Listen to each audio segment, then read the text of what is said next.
Hello my student, आप सभी को अपने चैनल एग्जाम प्री में स्वागत है। तो आप लोग कैसे हैं? अच्छे होंगे, मस्त होंगे, ज़बरदस्त होंगे। तो चलिए आज के इस वीडियो में आपको बताने जा रहे हैं कि जो भी आज जो आपको जो तारीख हो गया 5 तारीख हो गया, ठीक है, फिजिक्स का एग्ज़ाम होने वाला है। तो जिनका भी अगर आपका एग्ज़ाम है तो वायरल प्रश्न आपको लेकर आ चुके हैं, ठीक है। वीडियो को शुरू से अंत तक बने रहना है, तभी आपको पूरा आपको फ़ायदा मिलने वाला है, ठीक है। अब इसमें बता देंगे कि आपको सब्जेक्टिव और ऑब्जेक्टिव के बारे में।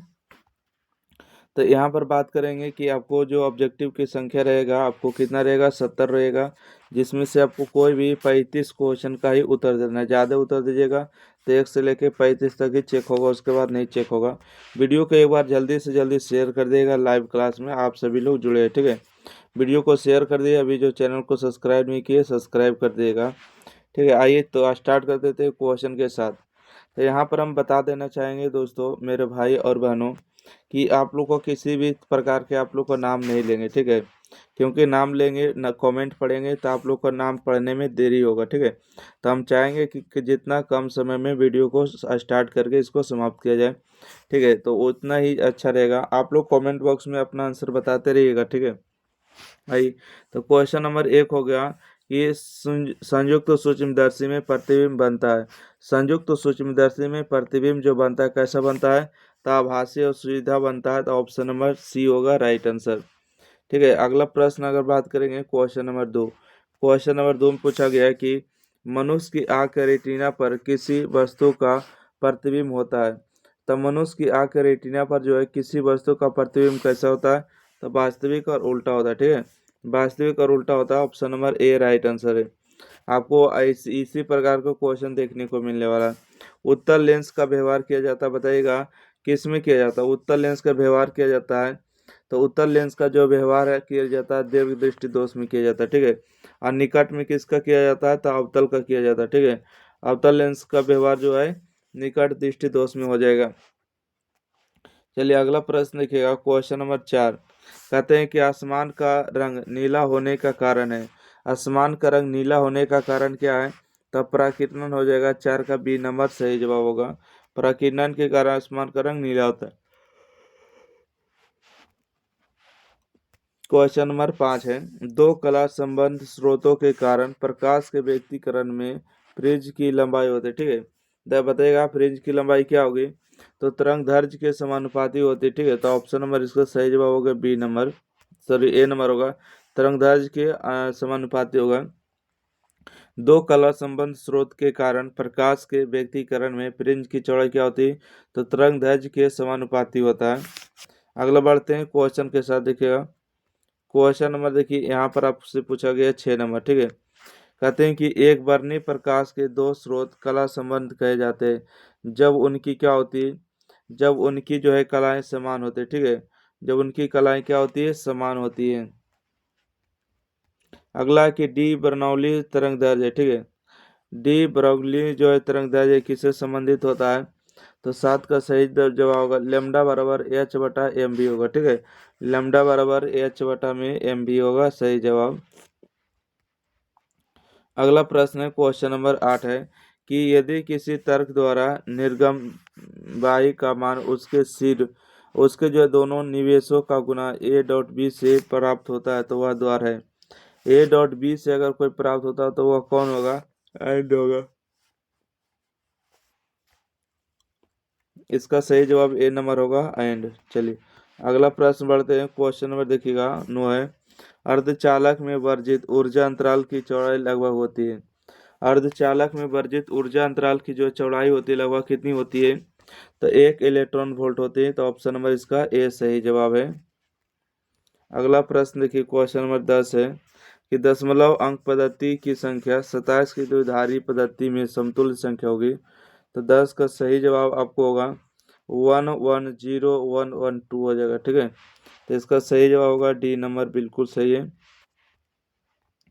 क्वेश्चन नंबर 11 है कि पूर्ण तरंग दैर्ध्य दृष्टकारी में यदि निवेश आवृत्ति 50 हर्ट्ज है तो निर्गम आवृत्ति कितना होगा? ठीक है, तो इसका सही जवाब होगा 100 हर्ट्ज हो जाएगा। तो ऑप्शन नंबर इसका सी सही जवाब है। अगला प्रश्न देखिएगा क्वेश्चन नंबर 12 में कहते हैं कि वैसे युक्ति जो मुंडलन तथा डीमोडुलन दोनों का कार्य करते उसे कहते हैं, उसे क्या कहते हैं? तो 12 का सही जो सी होगा मोडेम कहते हैं, ठीक है। वैसे युक्ति जो मोडुलन और डीमोडुलन दोनों का कार्य करते उसे कहते हैं मोडेम।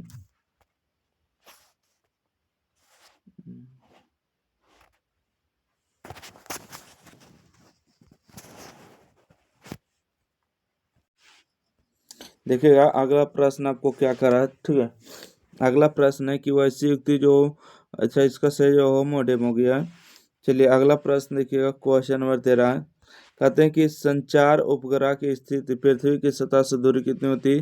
तो 3600 किलोमीटर होती है, ठीक है। तो इसका सही जवाब होगा किलोमीटर, ऑप्शन नंबर सी होगा। 36,000 होगा, 1 सेकंड 36,000 किलोमीटर होगा ना, option number A right answer होगा। अगला प्रश्न है कि संकीर्ण का मापन किया जाता है। संकीर्णन का जो मापन किसे किया जाता है? तो डेसिबल में किया जाता है, ठीक है। ऑप्शन नंबर होगा बी नंबर होगा 14 का, ठीक है। 14 का बी नंबर होगा। चलिए अगला प्रश्न है कि फोटो सेल आधारित है, ठीक है। फोटो सेल जो आधारित है किस पर आधारित है? तो प्रकाश विद्युत प्रभाव पर आधारित है। प्रकाश विद्युत प्रभाव जो है फोटो सेल आधारित है। अगला प्रश्न देखिए, क्वेश्चन नंबर 16 कहता है कैथोड किरणें समूह है, ठीक है। कैथोड किरणें समूह होती है, किससे होती है? तो इसका होगा इलेक्ट्रॉन की होती है। कैथोड किरणें समूह होती है तो न्यूट्रॉन की होती है, ठीक है। किससे होती है? न्यूट्रॉन को होती है। 16 का सी नंबर सही जवाब होगा।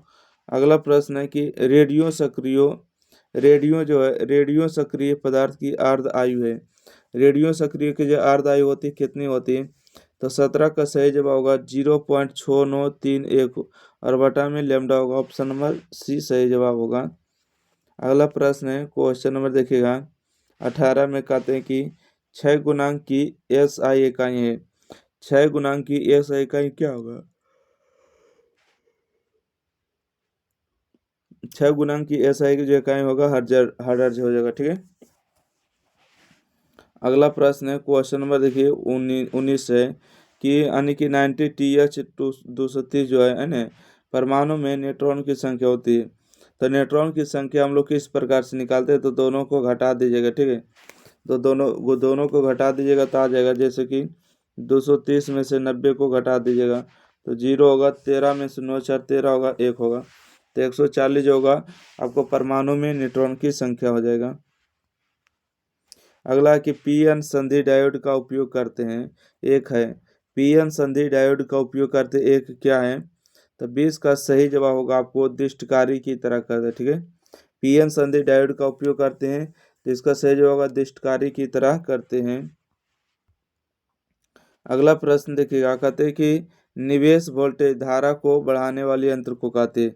निवेश वोल्टेज धारा को बढ़ाने वाले यंत्र को क्या कहते हैं? तो इसका सही जवाब होगा प्रवर्धक कहते हैं, ऑप्शन नंबर बी सही जवाब होगा।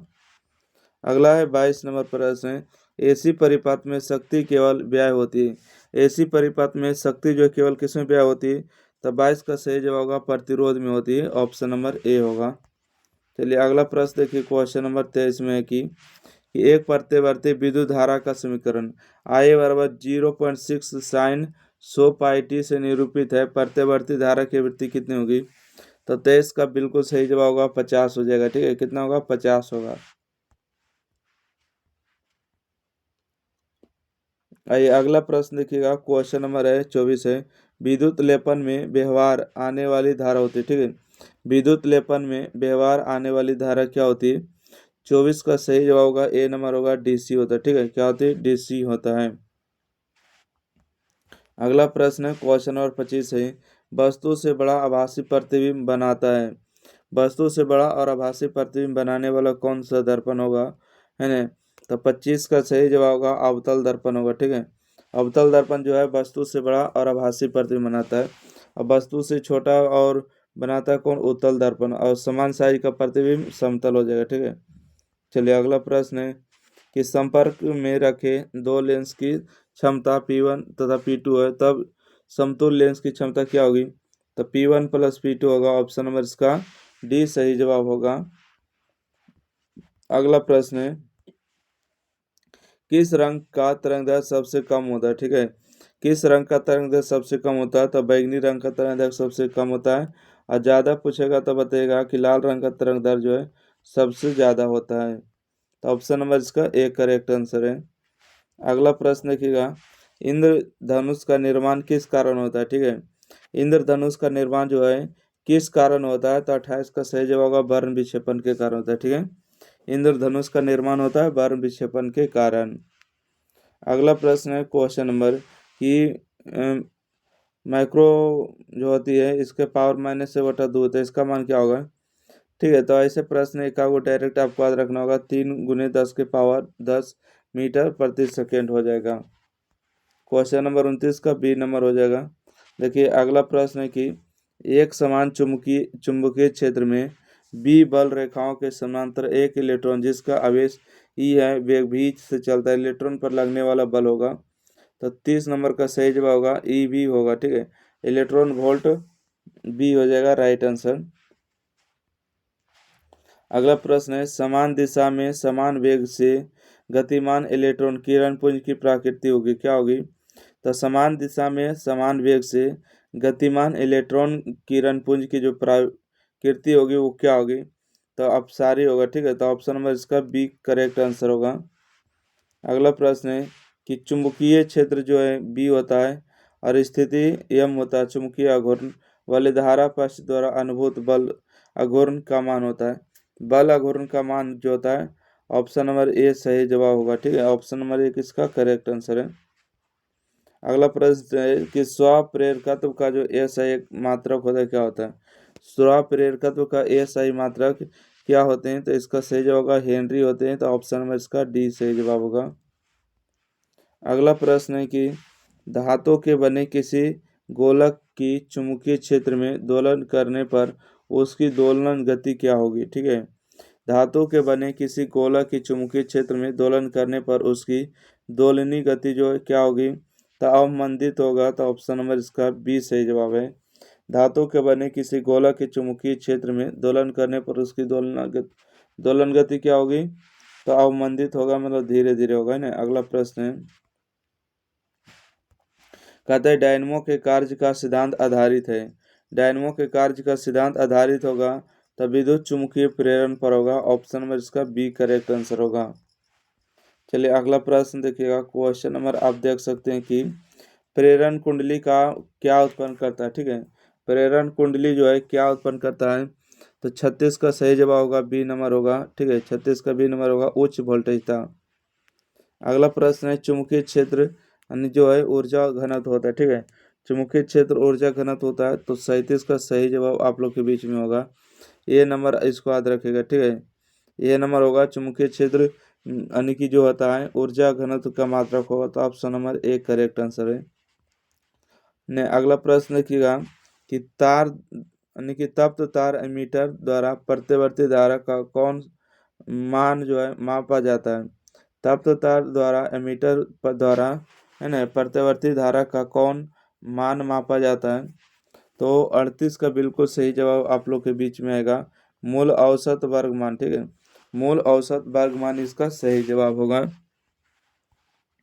अगला प्रश्न है कि यदि डीएस क्षेत्रफल सदिश चुंबकीय क्षेत्र बी लंबवत हो तो डीएस क्षेत्र पर चुंबकीय फ्लक्स होगा।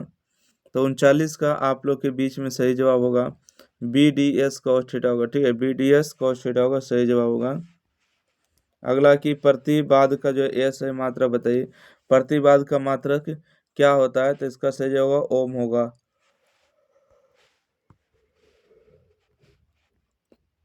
अगला प्रश्न है कि एक पूरे चक्र में प्रत्यावर्ती धारा का मध्यमान होता है। एक पूरे चक्र में प्रत्यावर्ती धारा का जो मध्यमान होता है वो कितना होता है? 41 का सही जवाब होगा 0 होता है। ठीक है, कितना होता है? 0 होता है। अगला प्रश्न है कि यदि प्रत्यावर्ती धारा तथा विद्युत वाहक बल के बीच कलांतर फाई हो, है ना, तो शक्ति गुणांक का मान कितना होता है? शक्ति गुणांक का जो मान हो जाएगा आपको cos 5 होगा। ऑप्शन नंबर एक करेक्ट आंसर है। आप लोग भी आंसर बताते रहिएगा, धीरे धीरे आराम से पढ़ रहे। ठीक है, कहते आवेश का रेखीय घनत्व का मात्रा होता है। अभी तक जो चैनल को अभी सब्सक्राइब नहीं किए सब्सक्राइब करके एक बार वीडियो को क्या कर देना है, शेयर कर देना है, ताकि जो भी न्यू स्टूडेंट रहेगा अपना जुड़ जाएंगे। अगर किसी को भी अगर व्हाट्सएप ग्रुप से जुड़ना है ठीक है। तो जुड़ जाइएगा 90 65 71 94 39। आपको पता है कि एग्जाम से पहले आपको अगर कुछ भी प्रकार का अगर सूचना होता है तो जरूर मिल जाएगा। समझ रहे हैं ना बात को। अगर किसी भी प्रकार का अगर कोई रहता है कागज वगैरह आता जाता है तो उसमें हम भेज देते हैं ग्रुप में। आइए अगला प्रश्न देखिएगा। कहते हैं कि आवेश का रेखीय घनत्व का मात्रक होता है। तो 43 का सही जवाब आप लोग छापिएगा क्या होगा। ठीक है। कहते हैं कि आवेश का रेखीय घनत्व का मात्रक क्या होते हैं। तो कूलम प्रति मीटर होगा। ठीक है। ऑप्शन नंबर इसका ए सही जवाब होगा। ठीक है। ऑप्शन नंबर इसका ए बिल्कुल सही जवाब होगा। चलिए अगला प्रश्न बढ़ते हैं। एक सेकेंड एक सेकेंड। देखिए अगला प्रश्न है क्वेश्चन नंबर देखिएगा 44 नंबर प्रश्न है। ठीक है। क्वेश्चन नंबर 44 में देखिए आपसे क्या पूछा गया है कि वैद्युत क्षेत्र की तीव्रता का विमीय सूत्र होता है। ठीक है। वैद्युत क्षेत्र की तीव्रता का जो विमीय सूत्र होता है वो क्या होता है वो बताना है आपको। तो 44 का बिल्कुल आप लोग का सही है। AM/L/T के पावर 3 होगा, A के पावर -1 हो जाएगा। विद्युत क्षेत्र की तीव्रता का जो विमीय सूत्र होता है AM/L/T के पावर 3 होता है, A के पावर -1 होता है। अगला प्रश्न है कि 8 कूलम ऋण आवेश में उपस्थित इलेक्ट्रॉन की संख्या है। तो 45 का सही जो होगा 5 × 10 के पावर 19 होगा। ठीक है। 5 × 10 के पावर 19 हो जाएगा। अगला प्रश्न है कि 5 कूलम के दो बराबर तथा विपरीत आवेश परस्पर 5 सेंटीमीटर की दूरी पर रखे गए इस निकाय का वैद्युत द्विध्रुव आघूर्ण होता है। तो 46 का होगा सही जवाब 0 होता है। ठीक है। क्या होता है तो 0 होता है, मतलब ऑप्शन नंबर डी सही जवाब है। अगला प्रश्न है कि धातु के आवेशित गोले के पृष्ठ से गोले के केंद्र की ओर जाने पर वैद्युत क्षेत्र क्या होता है। तो इसका सही जवाब बताइएगा क्या होगा। तो सर्वथा जो है शून्य रहता है, मतलब सभी जगह शून्य होता है। धातु के आवेशित गोले के पृष्ठ से गोले के केंद्र की ओर जाने पर वैद्युत क्षेत्र क्या होता है, सब जगह शून्य रहता है। अगला प्रश्न है कि एक बंद पृष्ठ के अंदर n वैद्युत द्विध्रुव स्थित है। बंद पृष्ठ से निर्गत कुल वैद्युत फ्लक्स होगा कितना होगा। 48 का सही जवाब होगा 0 होगा। ठीक है। क्या होगा 0 होगा सही जवाब। चलिए अगला प्रश्न है कि निरक्षीय स्थिति में वैद्युत द्विध्रुव के कारण वैद्युत विभव होता है। निरक्षीय स्थिति में वैद्युत द्विध्रुव के कारण वैद्युत विभव क्या होता है। 49 का बिल्कुल सही जवाब आप लोग के बीच में आना चाहिए। हाँ 0 होता है। ठीक है। क्या होता है 0 होता है। चलिए अगला बढ़ते हैं। 50 नंबर प्रश्न है। कहते हैं निम्नलिखित में कौन एक संधारित्र द्वारा अवरुद्ध है। निम्नलिखित में कौन एक संधारित्र द्वारा अवरुद्ध है। तो 50 का सही जवाब होगा बी नंबर होगा DC। ठीक है। क्या होगा DC इसका सही जवाब होगा। चलिए अगला प्रश्न देखिएगा क्वेश्चन नंबर 51 है। 40 वाट तो 60 वाट के दो बल्ब 220 वोल्ट स्रोत से जोड़े जाते हैं। उनके प्रतिरोध में अनुपात होगा। तो 51 का बिल्कुल सही जवाब होगा 3:2 होगा। ठीक है। 3:2 होगा सही जवाब। अगला प्रश्न देखिएगा। कहते हैं कि किसी तार का प्रतिरोध 500 ओम है, उसकी विद्युत चालकता होगी। ठीक है। उसकी जो विद्युत चालकता कितनी होगी तो 0.002 ओम प्रति हो जाएगा। ठीक है। ऑप्शन नंबर 1 इसका सही जवाब होगा। अगला प्रश्न है क्वेश्चन नंबर 53 है कि n समान प्रतिरोधक व पहले श्रेणी क्रम तथा उसके बाद समांतर क्रम में जोड़े जाते हैं। अधिकतम तथा न्यूनतम प्रतिरोध का अनुपात क्या होगा। तो इसका होगा n²/1 होगा, मतलब n²। ठीक है। ऑप्शन नंबर इसका सही जवाब डी नंबर होगा। चलिए अगला प्रश्न देखिएगा क्वेश्चन नंबर 54 है कि विभव मापी सुग्राहिता बढ़ाने के लिए, ठीक है, विभव मापी की सुग्राहिता बढ़ाने के लिए क्या करना चाहिए। तो इसका सही जवाब होगा आपको इसके तार की लंबाई को बढ़ाना चाहिए। ठीक है। इसके तार को लंबाई को बढ़ाना चाहिए।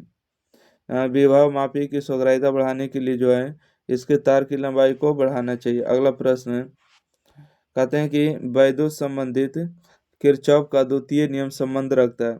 वैद्युत संबंधित किरचॉफ का द्वितीय नियम किससे संबंध रखता है। तो 55 का सही जवाब होगा ऊर्जा संरक्षण से रखता है। ठीक है। किससे रखता है, ऊर्जा संरक्षण से रखता है द्वितीय नियम। अगला देखिएगा 56 नंबर प्रश्न है।